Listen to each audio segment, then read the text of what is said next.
बहुत पुरानी बात है। विराटनगर नाम के एक छोटे से गांव में शंभू नाम का 20 बरस का लड़का रहता था। शंभू बचपन से ही अनाथ था। उसकी मां ने तो उसे जन्म देते ही दुनिया छोड़ दी थी। उसके पिता ही उसके सिर पर हाथ रखे हुए थे। मगर जब शंभू 12 साल का हुआ तभी उसके पिता अचानक कहीं खो गए और फिर लौटकर कभी नहीं आए। शंभू अपनी टूटी फूटी झोपड़ी में अकेला बैठा था। तभी राधिका नाम की एक लड़की जिसके हाथ में खाने की थाली थी धीरे धीरे अंदर चली आई। अरे राधिका, फिर से खाना ले आई तुम। बताओ ना, क्यों रोज मेरे लिए इतना कुछ लेकर आती हो? शंभू, मुझे सब पता है। जब तुम भूखे रहते हो ना तो मेरा मन भी बेचैन रहता है। और ये भी तो तुम जानते ही हो कि मैं क्यों हर रोज तुम्हारे लिए खाना लाती। सच कहूं राधिका, तुम्हारा ये एहसान मैं जिंदगी भर नहीं भूल सकता। ये कोई एहसान नहीं शंभू, ये तो मेरा अपनापन है, मेरा सच्चा प्यार है तुम्हारे लिए। ये कहकर राधिका ने नजरें झुका ली।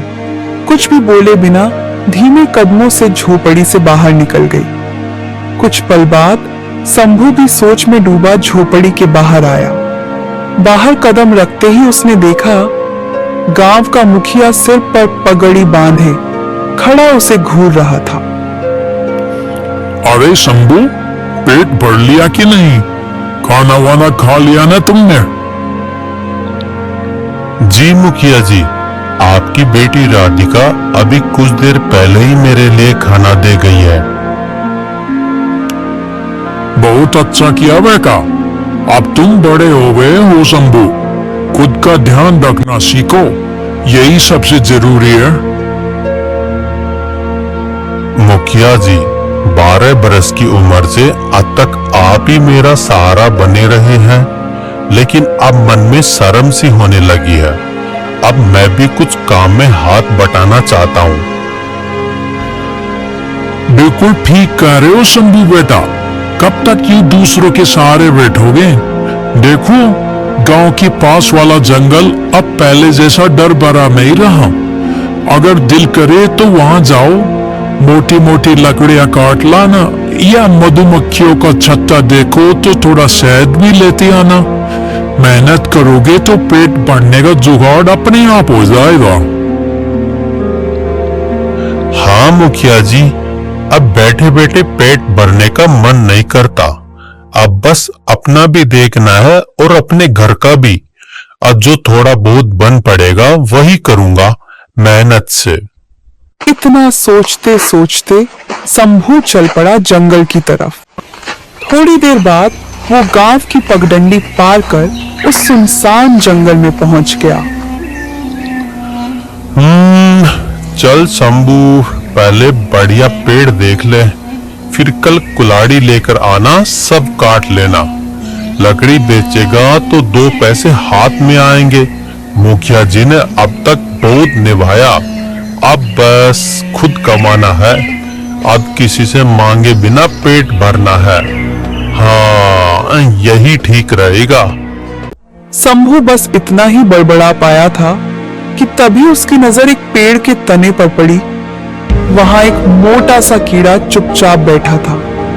अजीब बात यह थी कि वो कीड़ा हिल भी नहीं रहा था, बस अपनी नन्ही आंखों से शंभू को ऐसे घूर रहा था जैसे कुछ कहना चाहता हो। शंभू की रूह में हल्की सी सनसनी दौड़ गई। ऐसा कीड़ा उसने कभी नहीं देखा था। अरे बाप रे, ये कीड़ा तो बड़े झक्कास साइज का है। ऐसा कीड़ा तो मैंने पहले कभी देखा ही नहीं। ऊपर से इसे क्या मतलब कि मुझे ऐसे घूरे जा रहा है? बड़ी अजीब बात है भाई। शंभू बस इतना ही बड़बड़ा पाया था कि तभी वो मोटा कीड़ा रेंगता रेंगता नीचे उतरा और धीरे धीरे उसके पैरों के पास आ गया। शंभू के तो जैसे पांव जम गए। अगले ही पल उस कीड़े ने किसी इंसान जैसी धीमी आवाज में कहा, मैं तुम्हें पहचानता हूँ। तुम वीरभद्र के बेटे हो ना? ये सुनते ही शंभू का कलेजा कांप गया। वो कुछ पल तो बस ठगा सा खड़ा रह गया। अबे तू तो बस एक कीड़ा है। इंसान जैसी बकवास कैसे कर रहा है रे? ये कौन सा खेल रच रहा है? बोल। एक बात साफ साफ बता, तू वही वीरभद्र का छोरा है ना? छुपा मत, मैं सब जानता हूँ। हाँ, मैं ही हूँ वीरभद्र का बेटा, और ये बात मैं छुपाता नहीं। तेरे बापू वीरभद्र कई बरस पहले यूं ही कहीं गुम हो गए थे, आज तक वापस नहीं लौटे, है ना? मैं वो रात जानता हूं जो किसी को नहीं पता। तेरे बापू कोई मामूली आदमी नहीं थे। ये सुनते ही शंभू की सांस अटक गई। वो कुछ पल तक बस आंखें फाड़े खड़ा रहा। अरे तू आखिर है कौन? मैं यूं ही तेरी बातों पर कैसे भरोसा कर लूं? कभी सोचा है तूने, पिछले 10 बरस से बाप के बिना जी रहा है तू, पर गांव में कोई उसका नाम तक नहीं लेता, कोई तेरे लिए कुछ करता भी नहीं। बस वो मुखिया ही है जो तेरे हिस्से की फिक्र करता है। कभी सोचा है क्यों? तू मेरे बारे में सब कुछ कैसे जानता है? बता, आखिर तू है कौन? अभी नहीं बता सकता। जब तक तू मुझे इस शराब से आजाद नहीं करेगा, तब तक मैं कुछ नहीं कर पाऊंगा। पता नहीं क्यों उस कीड़े को देख शंभू के रोंगटे खड़े हो गए। उसके पांव ठंडे पड़ने लगे और वो उल्टे कदम भागता हुआ गांव की तरफ दौड़ पड़ा। जैसे तैसे घर पहुंचा तो हांफता हुआ दरवाजे पर खड़ा हो गया और डरते डरते जोर से बोला, अरे बाप रे, कैसा जंगल है ये! वहां तो कीड़े तक आदमी की जुबान बोलते हैं। ना भैया, अब तो मैं उस जंगल में कदम भी नहीं रखूंगा। हाँ, कभी नहीं। इतने में राधिका आ गई। उसके हाथ में फिर से खाना था। शंभू को कांपता देख वो चौंक गई और बोली, अरे शंभू, तुम तो जंगल गए थे ना, और ये क्या हाल बना रखा है? माथे से पसीना टपक रहा है, वो भी इतनी ठंड में। ऐसे क्यों कांप रहे हो? क्या हुआ जंगल में? शंभू राधिका से कुछ भी नहीं छुपाता था। उसके कांपते होठों से जंगल में हुए सारे किस्से फूट पड़े। राधिका ने सब सुना तो उसके चेहरे पर भी डर झलक आया। वो धीमे से बोली, शंभू सुन लो, अब तुम उस जंगल की तरफ कभी भी मत जाना। इतना कहकर राधिका चुपचाप बाहर चली गई। शंभू ने जैसे तैसे खाना खाया और बिस्तर पर लेटते ही कब आंख लगी उसे खुद पता नहीं चला। अगली सुबह जब शंभू उठा तो रात वाला डर कहीं गायब हो चुका था। वो बड़बड़ाया, हाँ, लगता है बेकार में ही डर गया मैं उस कीड़े से। इंसान की बोली बोल गया तो क्या, कुछ तो सच भी कह गया। बाबूजी के बारे में वो जाने कैसे जानता था। सच बोलूं तो गांव में कोई बाबूजी का नाम भी नहीं लेता। मुखिया जी से पूछा तो हर बार बात घुमा दी। बस इतना बोले, मां जन्म देते ही चल बसी। बाबूजी जंगल गए, लौटे ही नहीं। कसम से कुछ तो गड़बड़ है। शंभू सोच में ऐसा डूबा कि कब फिर से कदम जंगल की तरफ बढ़ गए उसे खुद पता ही नहीं चला। कुछ देर बाद वो उसी जगह खड़ा था जहां वो अजीब कीड़ा पहली बार दिखा था। तभी वो कीड़ा फिर से रेंगता रेंगता पेड़ से नीचे आ गया। मुझे मालूम था तू लौटकर जरूर आएगा। तेरे खून में भी वही जिद है जो वीरभद्र में थी। तू भी अपने बाप की तरह डर से नहीं भागता। अच्छा, अब साफ साफ बता, तू मेरे बाबूजी के बारे में क्या जानता है? कहाँ है वो? जिंदा है भी या नहीं? मैंने कल भी कहा था, ये राज बताने से पहले तू मुझे इस श्राप से आजाद करेगा। पर घबराना मत, मैं तेरी मदद करना चाहता हूँ। मुझे अपना साथी समझ ले। मुझे पता है बचपन से तू कैसी तंगी में जी रहा है, और कई बार तो तुझे खुद पर शर्म भी आई होगी, है ना? ये सुनकर शंभू का चेहरा उतर गया। उसने धीरे से कहा, जब मुखिया जी की बेटी राधिका मेरे लिए रोज खाना लेकर आती है ना, तो मन में बहुत शर्म सी लगती है। सच कहूं तो वो मुझसे दिल से लगाव रखती है, और मैं भी उसे दिल से चाहता हूं। पर अभी तक मैं खुद अपने पैरों पर खड़ा भी नहीं हो पाया। ऐसे में मैं मुखिया जी के आगे किस मुंह से राधिका का हाथ मांगूंगा? मैं इस जंगल के हर छुपे राज को जानता हूं। चल मेरे साथ चल, कुछ दिखाना है तुझे। इतना कहते ही वो कीड़ा धीरे धीरे रेंगता हुआ आगे बढ़ गया। शंभू भी हिचकते हुए उसके पीछे पीछे चल पड़ा।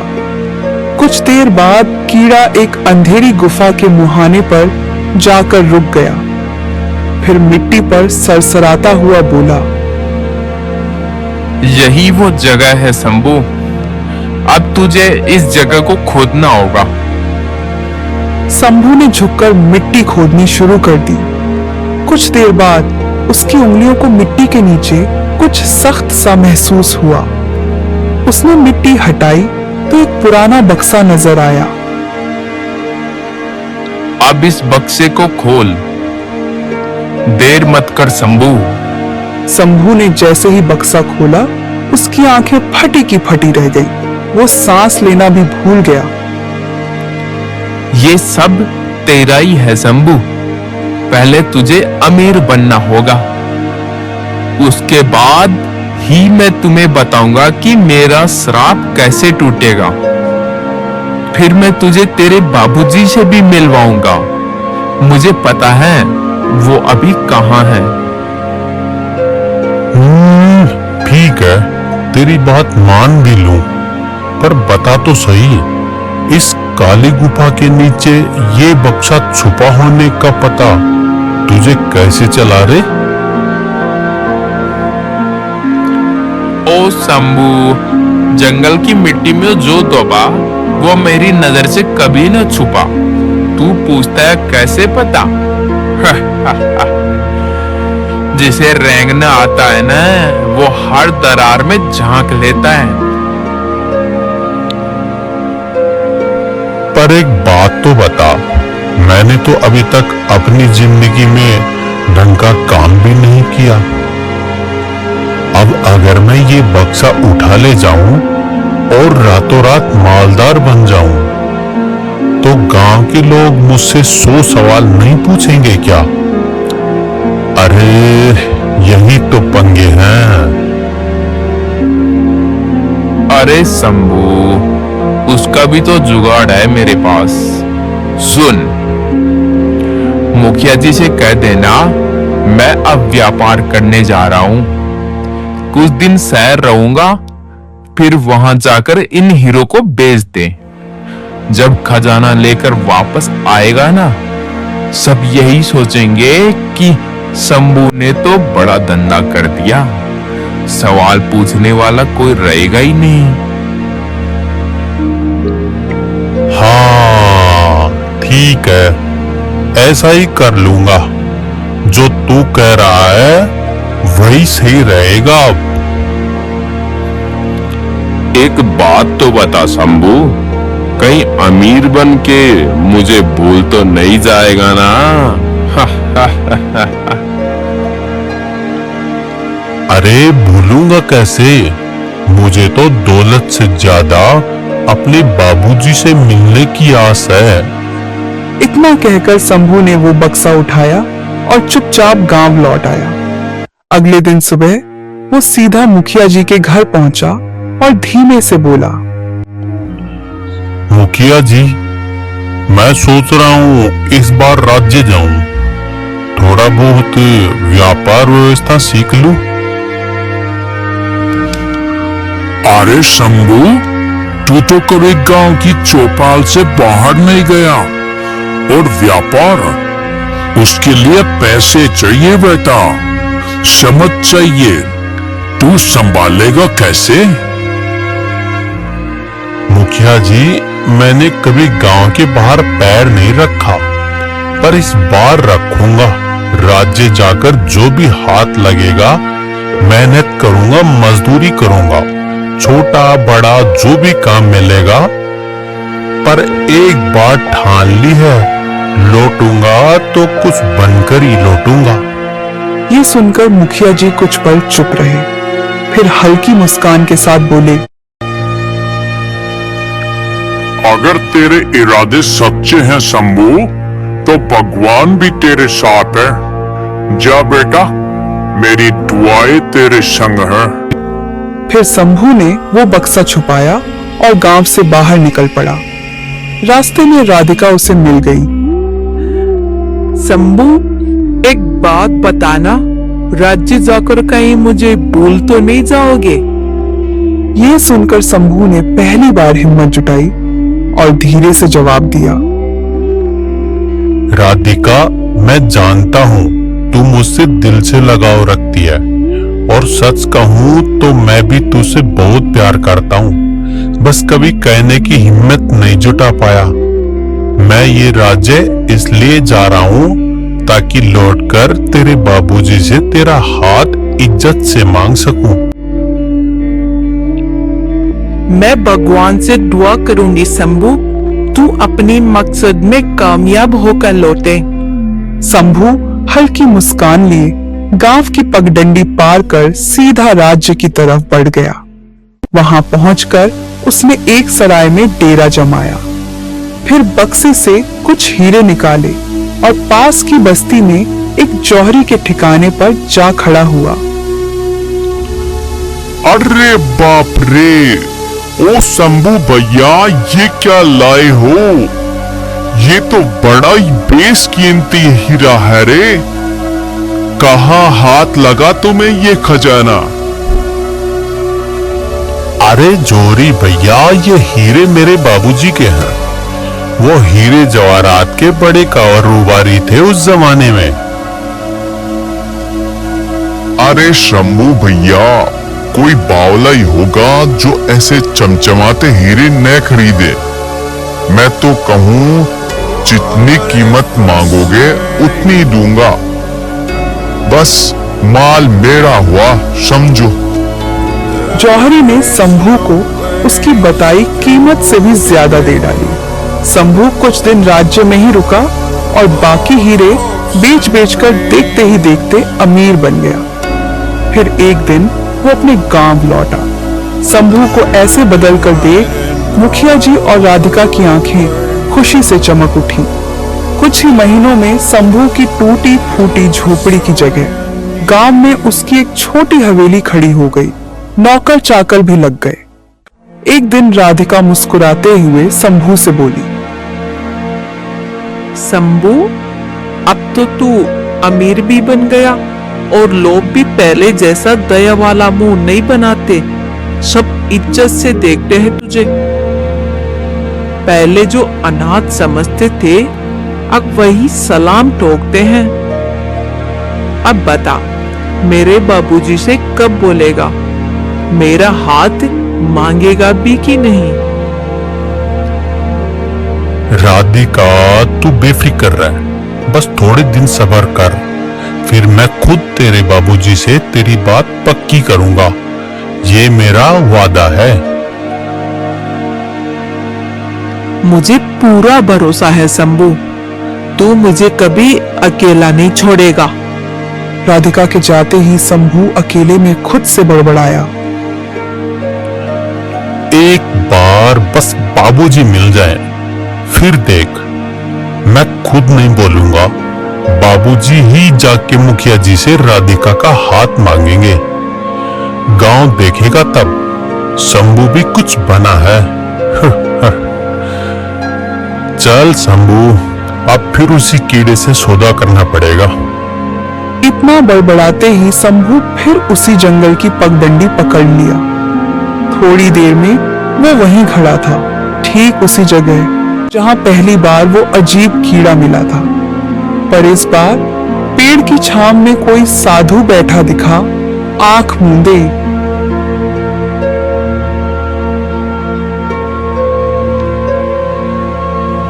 और बालक, कौन है तू? और इस वीरानी में क्या कर रहा है? तेरी सूरत तो किसी से मिलती लगती है। हाँ, लगता है तेरे बाबूजी को मैं जानता हूं। मैं वीरभद्र का बेटा हूं और ये जंगल तो मेरा जाना पहचाना है। मैं तो यहाँ आता जाता ही रहता हूं। ये सुनकर वो साधु थोड़ी देर तक शंभू को घूरता रहा, फिर बिना एक शब्द बोले चुपचाप उठकर वहां से चला गया। साधु के जाते ही झाड़ियों के पीछे से वही अजीब कीड़ा फिर से रेंगता हुआ सामने आ पहुंचा। यह साधु तुमसे क्या कह रहा था? अरे वो तो बस यही बक रहा था कि शायद वो मुझे पहचानता है। मैंने भी साफ बोल दिया, मैं वीरभद्र का बेटा हूं। वो साधु नहीं शंभू, वो तो बस साधु का जोगी चोला ओढ़े बैठा ढोंगी है, अंदर से पूरा शैतान, समझे? मुझे उस साधु वाधु से कोई मतलब नहीं कीड़े, मुझे तो बस तुझसे मतलब है और मेरे बाबूजी से। अब साफ साफ बोल, तेरा ये श्राप कैसे टूटेगा? चलो मेरे साथ। फिर वो कीड़ा सरसराता हुआ शंभू को लेकर उसी गुफा के मुहाने तक पहुंचा, जहां पहले शंभू को वो कीमती हीरे मिले थे। गुफा के अंदर इस बार एक बड़ा अजीब सा पत्थर रखा था, जो चारों तरफ रंग बिरंगी किरणें छोड़ रहा था, जैसे कोई जादू छिपा बैठा हो। सुन शंभू, कल है पूर्णिमा की रात, तू यही लौट आना, बिल्कुल इसी जगह आधी रात को। फिर आंखें बंद करना और इस पत्थर को चकनाचूर कर देना। जैसे ये फटेगा ना, मैं भी इस जमेले से छुटकारा पा जाऊंगा। उसके बाद तेरे बाबूजी वो कहाँ हैं, कैसे हैं, सब बता दूंगा।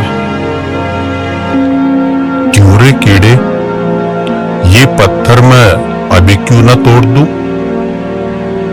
क्या रोक रहा है तुझे? ना रे शंभू, अभी नहीं। ये पत्थर तभी टूटेगा जब कल पूर्णिमा की रात होगी। बस वही घड़ी सही है।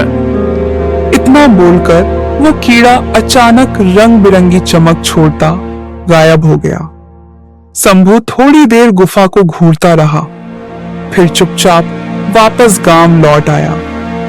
जैसे ही वो हवेली में कदम रखा, पीछे पीछे वही साधु भी आ धमका। शंभू,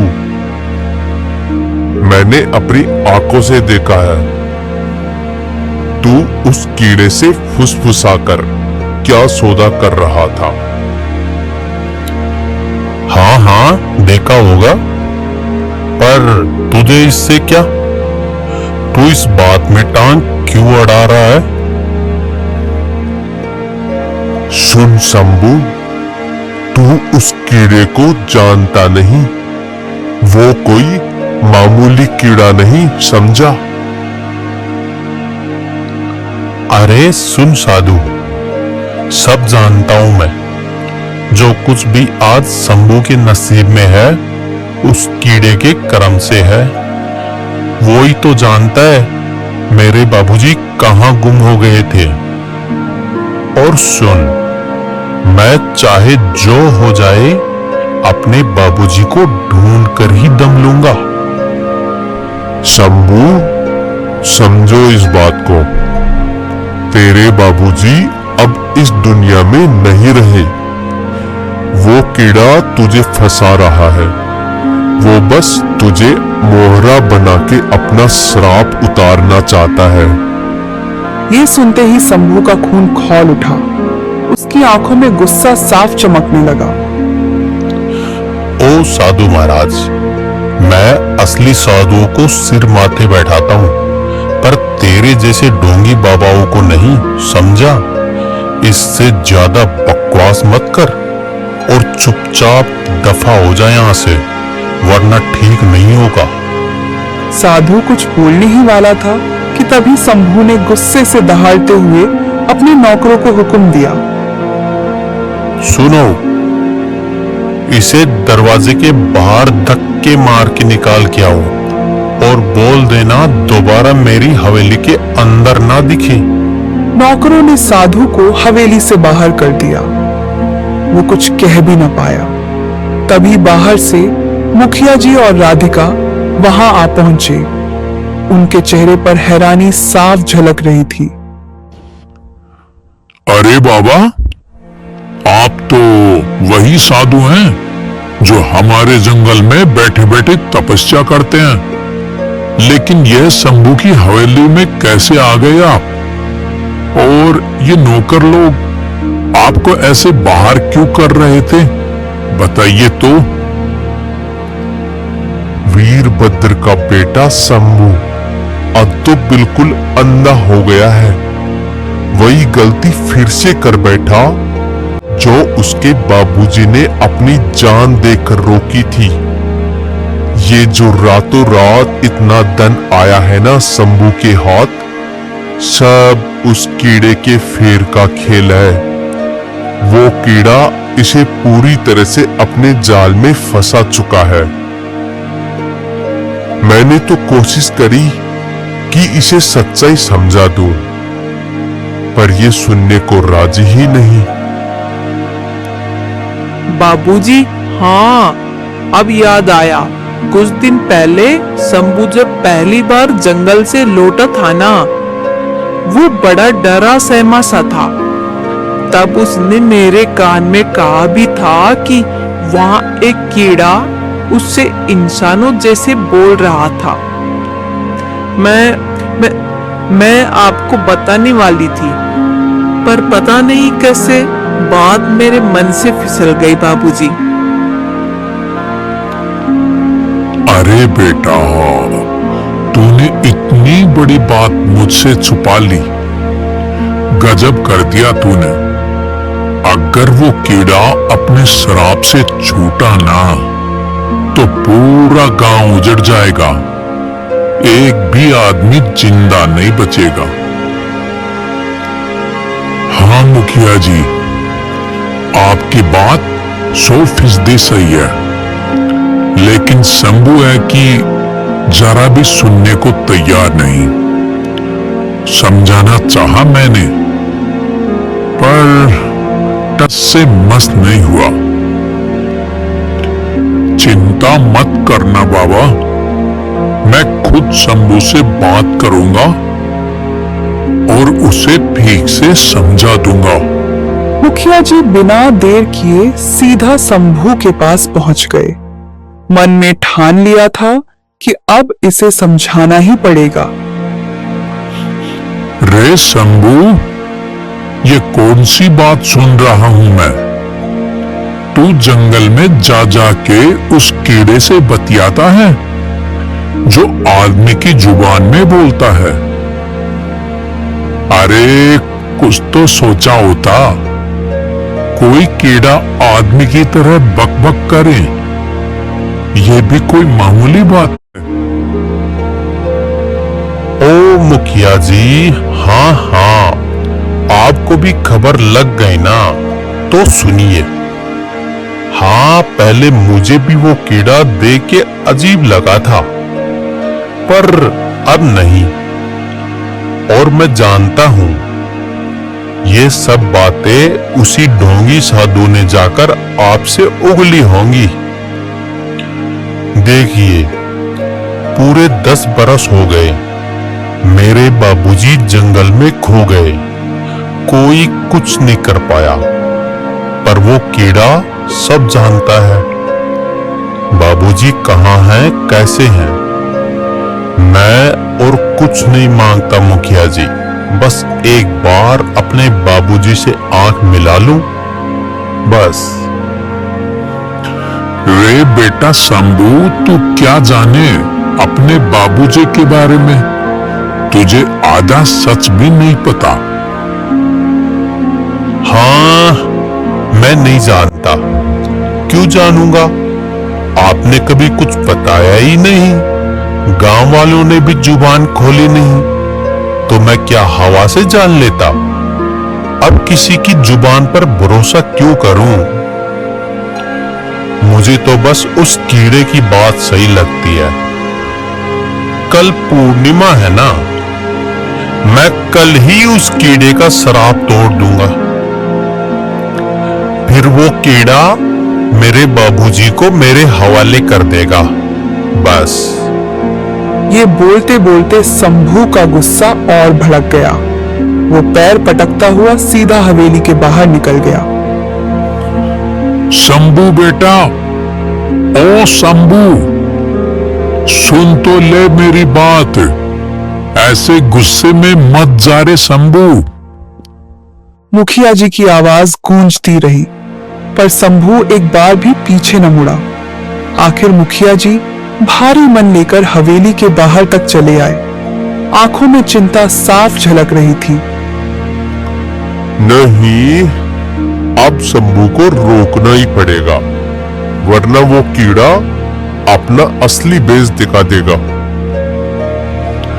शंभू अब कहां निकल गया, इसका कुछ पता नहीं। अब तो बस कल रात का ही आसरा है, वहीं देखना होगा क्या होता है। अगली रात साधु मुखिया जी और उनकी बेटी राधिका को चुपके से गुफा के पास ले गया। फिर धीरे से मुखिया जी से बोला, मुखिया जी, मुझे पूरा भरोसा है, शंभू यहाँ जरूर आएगा। कल ही मैंने अपने कानों से शंभू और उस कीड़े की सारी बातें सुन ली थी। साधु के मुंह से ये बात निकली ही थी कि तभी रात के सन्नाटे में शंभू दबे पांव वहां आ पहुंचा। उसी लम्हे झाड़ियों में से सरसराहट हुई और वो लंबा सा कीड़ा जमीन पर रेंगता हुआ बाहर निकल आया। फिर डरावनी आवाज में फुसफुसा के बोला, देख शंभू, यहाँ वो साधु, मुखिया और तेरी राधिका भी मौजूद हैं। ये सब तुझे रोकने आए हैं ताकि तू वो पत्थर न तोड़ पाए। पर सुन, इनकी बातों में मत आना, वरना तू अपने बाबूजी से कभी नहीं मिल पाएगा। नहीं, मैं किसी की नहीं सुनने वाला, इनकी तो बिल्कुल भी नहीं। तो फिर जा शंभू, उस गुफा में घुस और वो पत्थर उठा ला, अभी इसी वक्त। शंभू भागता हुआ सीधा गुफा के अंदर घुसा। वो पत्थर दोनों हाथों में उठा लाया। जैसे ही उसे तोड़ने को हुआ, तभी पीछे से साधु, मुखिया जी और राधिका भी वहां आ धमके। शंभू, रुक जा बेटा, उस पत्थर को हाथ मत लगा, तू बहुत बड़ी भूल कर रहा है। नहीं, कोई मुझे नहीं रोकेगा, मुझे तो अपने बाबूजी से हर हालत में मिलना ही है।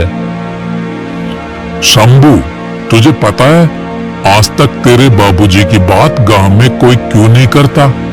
क्योंकि वो कोई मामूली आदमी नहीं थे, वो लालच में अंधा तांत्रिक बन गए थे। जंगल की हर जादुई ताकत को अपनी मुट्ठी में कैद करना चाहते थे। इसी बीच एक दिन उनके पास एक औरत आई। बड़ी सुंदर शक्ल थी उसकी। उसने कहा, मैं इस जंगल की रक्षक हूं, मुझसे ब्याह कर ले, सारी शक्तियां तेरी हो जाएंगी।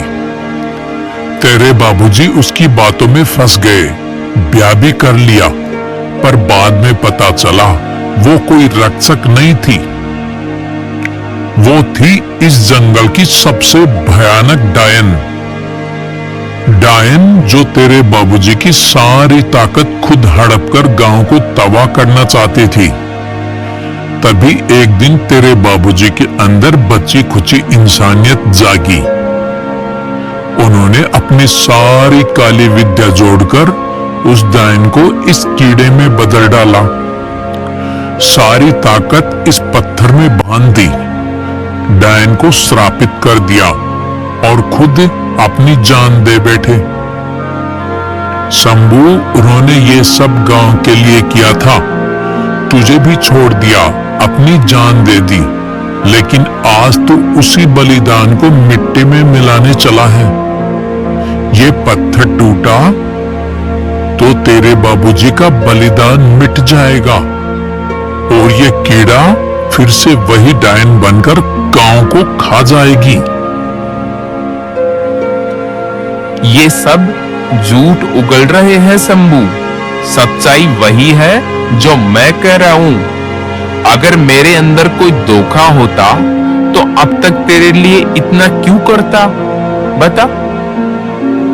गांव के लोगों ने क्या दिया तुझे, कब साथ खड़े हुए तेरे, हीरे धन दौलत सब मैंने दिया। अब मैं खुद तुझे तेरे बाबूजी से मिलवाने वाला हूं, फिर किस बात का शक। शंभू उस चाल में फंस गया।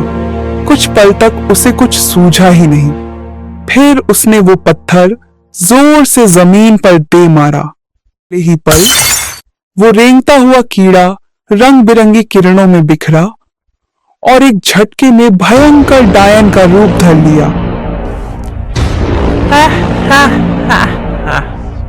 हाँ शंभू, मुखिया और साधु सब सच बक रहे थे।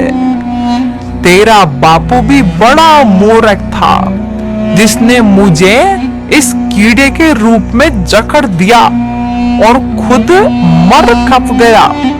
ये पत्थर तोड़ने की ताकत सिर्फ तेरे खून में थी, क्योंकि तेरी रगों में उसी का खून दौड़ रहा है।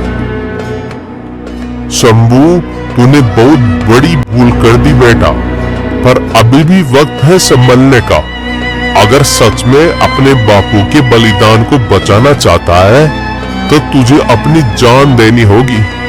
ये पत्थर तेरे बाबूजी ने इसी में इस डायन की सारी ताकत बंद कर दी थी, इसी को कीड़ा बनाकर जकड़ा दिया था। पर अब जब तूने इसे तोड़ा तो आखिरी छूना तेरे ही हाथ से हुआ। अब तू खुद इस पत्थर से बंध चुका है शंभू। अगर पूर्णिमा की रात बीत गई और तू जिंदा रहा तो ये डायन खुलेआम गांव में घुस जाएगी और कहर बरपा देगी।